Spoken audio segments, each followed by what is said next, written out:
قل يا عبادي الذين أسرفوا على أنفسهم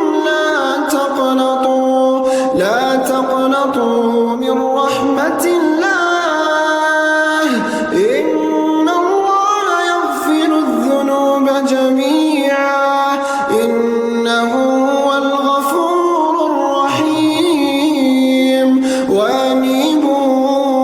إلى ربكم وأسلموا له من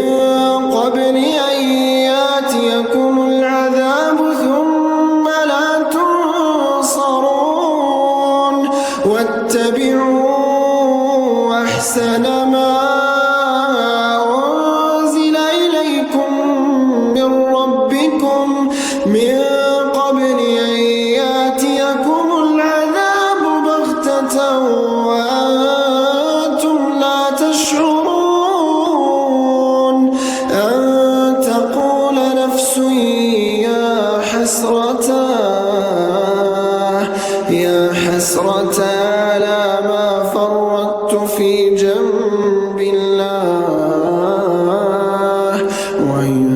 كنت لمن الساخرين أو تقول لو أن الله هداني لكنت من المتقين أو تقول حين ترى العذاب لو أن لي كرة فأكون من المحسنين بلى قد جاء